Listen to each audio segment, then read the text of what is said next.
Funciona el Estado. En lo fundamental, el Estado colombiano está diseñado para que funcione de forma mafiosa. Los órganos de control son de la coalición de gobierno, no hay un sistema bancarizado, entonces los candidatos a alcaldías y gobernaciones terminan empeñando su administración a privados, legales o ilegales, no tienen capacidad de maniobra. Hay partidos que venden avales, 200 millones de pesos puede valer un aval, y nuestros organismos electorales son terriblemente deficientes y politizados. Por ejemplo, Colombia no tiene un tribunal electoral. Por ejemplo, los magistrados del Consejo Nacional Electoral son elegidos por el Congreso. Es que yo elijo a mis amigos para que me vigilen a mí. Totalmente ineficiente. Les invito a que me acompañen en estas 3 explicaciones. Les había dicho en la introducción que el Estado colombiano está diseñado para funcionar de forma mafiosa y promover la corrupción institucional en las elecciones y en el ejercicio de cargos públicos. Les quiero dar estas 3 explicaciones. Primera explicación, el periodo preelectoral y electoral. Un candidato de cualquier alcaldía puede ser de una ciudad intermedia de 100.000 habitantes, puede ser un pequeño municipio o puede ser una gran ciudad. Primero tiene que ir a negociar el aval con un miembro de un partido político. Si es un candidato muy conocido, les piden apoyo participativo y burocrático, o en otro caso les cobran por el aval. En ese caso, puede valer hasta 200, 300 millones de pesos la compra de un aval. Incluso hay candidatos que les encantan las coaliciones y que tienen 3 o 4 o 5 avales y están negociando cargos burocráticos y la compra del aval. Algo más dramático, que en principio parecería que defendería la democracia, es el famoso, o son los famosos movimientos que recogen firmas.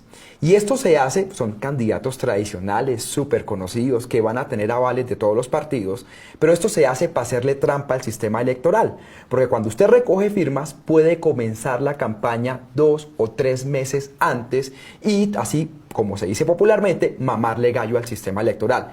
Fíjese ustedes el caso de Germán Vargas Lleras, en su momento en las presidenciales. Aunque tenía el aval de Cambio Radical, él dijo que iba a recoger 5 millones de firmas para llenar todo el país de vallas, de propaganda, de gente con camisas y así poder ganarle ventaja a los otros candidatos.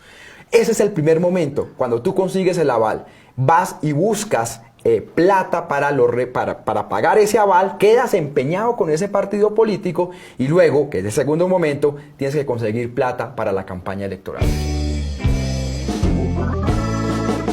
Luego viene un segundo momento, que es la campaña electoral, y aquí pasan 2 situaciones. Por un lado, hay unos topes en las campañas electorales. Esos topes, en general, son burlados fácilmente porque el sistema colombiano no está bancarizado. Se dice, no, son 700 millones, 800 millones, pero hoy la gobernación de La Guajira puede valer 3 o 4 millones de dólares. El ñoño Elías en su momento se gastó 15.000 millones de pesos para una campaña a Senado, así que nadie vigila los topes. ¿Qué es lo que pasa?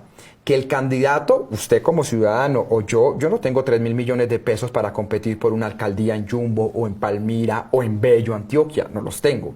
Entonces, además de empeñar mi candidatura, mi ejercicio ya en la alcaldía o la gobernación con el partido político, lo tengo que empeñar con privados, que los hay de 2 tipos.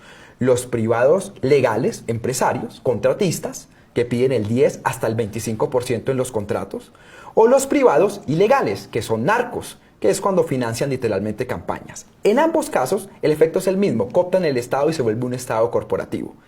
Así, cuando el alcalde, el gobernador, llega, tiene una deuda de 3.000, 4.000, 5.000 millones de pesos, y lo primero que tiene que hacer es pagar las deudas al partido político, que generalmente se lo piden puestos burocráticos, y a los contratistas. ¿Cómo se pagan las deudas? Pues obviamente con contratos. ¿Y los contratos a qué están inscritos? En el plan de desarrollo. El plan de desarrollo lo aprueba el cuerpo colegiado, en el caso de alcaldías, los consejos municipales, y en el caso de departamento, las asambleas departamentales. Entonces, lo que tengo que hacer yo es además ir a cooptar a ese cuerpo colegiado y coger a los concejales y decirle, mire, te ofrezco tantos contratos o te ofrezco tantos puestos laborales y tú me apoyas el plan de desarrollo. Y entonces, el alcalde o el gobernador elige las mesas directivas de ese consejo o asamblea de diputados. Y saben que esos mismos cuerpos colegiados son los que eligen los órganos de control, Contraloría, y personería. Por ejemplo, ustedes sabían que el actual Contralor de Bogotá fue el gobernador de Boyacá, está metido en el escándalo de Odebrecht, pero como es muy amigo de Cambio Radical de Vargas Lleras, que hace parte de la administración de Enrique Peñalosa, lo eligieron. Es decir, la administración eligió a un amigo para que lo vigile. Entonces los órganos de control no existen, terminan siendo de la coalición de gobierno. Y usted me van a decir, ¿y la Procuraduría? Pues yo les hablé del senador al que uno va y le negocia el aval. Pues el senador neutraliza a los procuradores regionales, que generalmente son puestos a dedo para que no pase nada. No funciona Procuraduría, no funciona Contraloría y no funcionan personerías, porque son de la coalición de gobierno. Luego viene una tercera parte. Entonces ya hablamos de la entrega de avales, de cómo le hacen trampa al sistema electoral, hablamos de los organismos de control que en la vida real no existen, hablamos de cómo los alcaldes y gobernadores empeñan sus administraciones a privados, legales o ilegales, es una democracia corporativa, y ahora pues obviamente nos falta hablar del órgano electoral, lo que llaman órgano electoral. Y aquí sí es que esto es un desastre absoluto. La cabeza del órgano electoral, hay como 3 cabezas, pero una de las cabezas es el Consejo Nacional Electoral. El Consejo Nacional Electoral no tiene presupuesto propio, depende de la registraduría, no tiene delegaciones regionales, es decir, no puede investigar nada in situ, pues no tiene cómo hacerlo. Entonces los magistrados se enteran después de que ocurren los hechos, les llegan las denuncias, pero además es un cuerpo politizado, porque lo eligen los propios partidos políticos. Yo elijo a mis amigos para que me investiguen y que entonces, ¿qué significa que no me investiguen? Entonces, en el Consejo Nacional Electoral no pasa nada y pasa lo que ustedes vieron con las campañas que pasó en sus momentos presidenciales con el tema Odebrecht, no sancionan a nadie, etc. No pasa nada.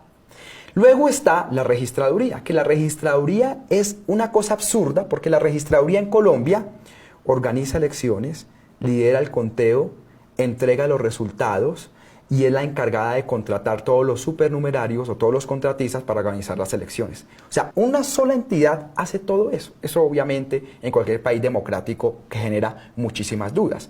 Ese fue el debate, por ejemplo, que dimos en la Fundación Paz y Reconciliación con los famosos formularios E14. ¿Se acuerdan lo que les contaba del salto del canguro, de cómo modificaban los votos, que aparecían y desaparecían milagrosamente votos? Y, por ejemplo, el registrador y el Consejo Nacional Electoral demoraron la auditoría a los software electorales, que lo iba a hacer una empresa llamada IFEX, y no lo hicieron. O sea, hoy no sabemos si hay auditoría o no hay auditoría a 4 meses de elecciones. Pero le falta un pedazo, y es la famosa sección quinta del Consejo de Estado, que también es muy politizada, que fue, por ejemplo, los que sancionaron a Ángela María Robledo o a Antanas Mocus, cuando a todas luces es un órgano también politizado. O sea, nosotros no tenemos tribunal electoral. Entonces, no tenemos un sistema bancarizado y tenemos mucho flujo económico, tenemos partidos que los partidos no escogen los candidatos, sino los candidatos escogen los partidos negociando avales. Tenemos un gran entramado de órganos de control que no funcionan y tenemos un sistema electoral podrido. Conclusión, nuestro sistema político es podrido, por eso estamos en las que estamos. Mil gracias, síganos en las redes sociales, en Ariel Explica en Instagram, Ariel Ávila Martínez en Facebook, Ariel Analiza en Twitter, las redes de la Fundación Paz y Reconciliación, Pares Colombia, en todas las redes sociales. Mil y mil gracias por acompañarnos en este programa.